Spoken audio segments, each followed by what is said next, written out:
Did you see Francis Ngannou knock out Junior Dos Santos? Yeah, I didn't even think it was a real knockout. He just blushed him. Look at him. He hit him and he went down and held his head. Let him fight it out with him. Listen, that fight was over. You got to listen to me. That fight was over. Did he hit him that hard? Yeah, it doesn't matter. The scary thing is he just clipped him. He clipped him. He clipped him, rocked him, put him down, pounded on his head, and Junior just couldn't even move. He just laid there and take it, and they stopped it quick. That was 100% legitimate. 100% legitimate I thought stoppage. between you and I that this would go a little longer. I thought that he was a seasoned veteran. I thought that he would go at least take it into the third round and try to, nullify his power by the third round. You can't keep throwing those fucking haymakers. I thought he was going to wrestle him a little bit. It was not what I anticipated. It was not the game plan I thought. I got off stage and it was starting. As I walked into the green room, they were going. And I was so fucking happy. I'm like, let me watch this. I go, I think Junior has a shot here. Fucking, as I thought that he was already on the floor holding his fucking poor head. Junior had a good start where he was kicking the leg, especially the lower part of the leg. You could really fuck someone up with that. Yeah, right. He knocked him off balance. He knocked him off balance, and that can really fuck you up, man. Like, really mess up your movement.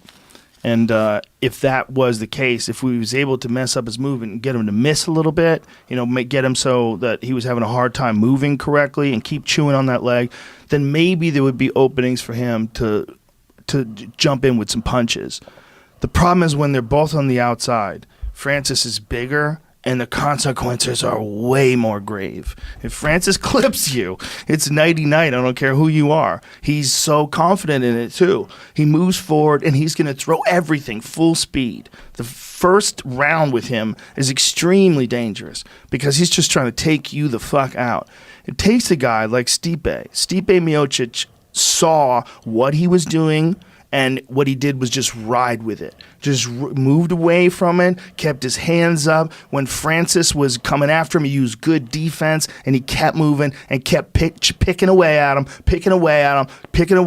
taking his shots when they were there, and then started wearing Francis down, taking him down, beating him up, and then just dominated him. Clear-cut, unanimous decision for 5 rounds. It takes a guy like that, a guy like Stipe, that has the mental fortitude to stick to a game plan, not panic in the firefight. Because that's what happens with Ngannou. You're like, Jesus Christ, I'm going to see lights any second now. I'm going to see a big flash, and I'm going to be out cold. Any second now it's coming, and you see the reaction they have to him.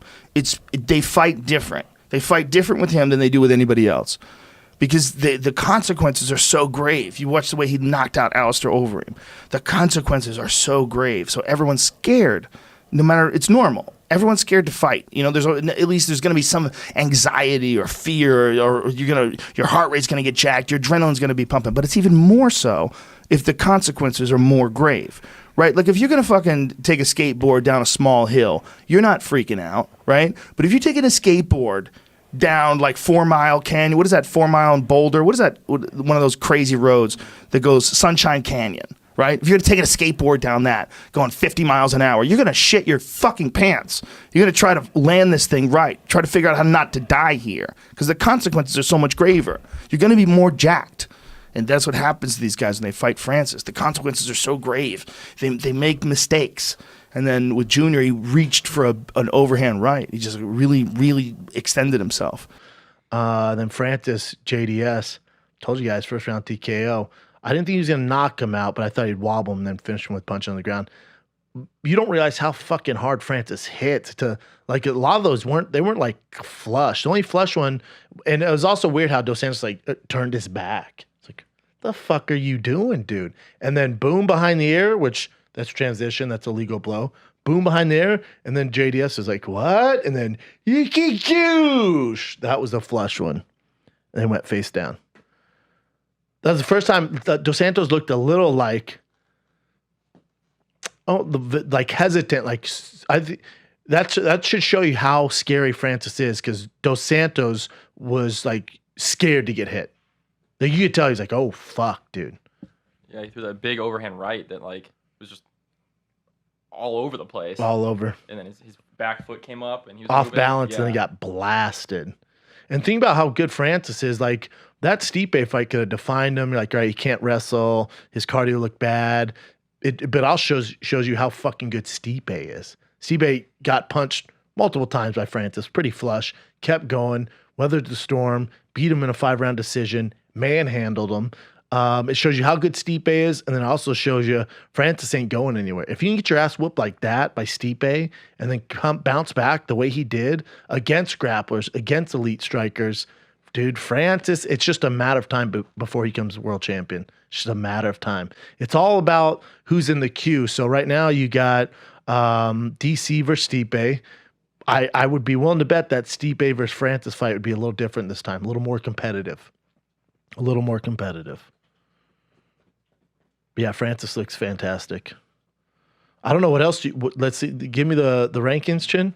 At heavyweight, so Stipe's ahead of him. DC's champ. So let's see what happens with DC Stipe.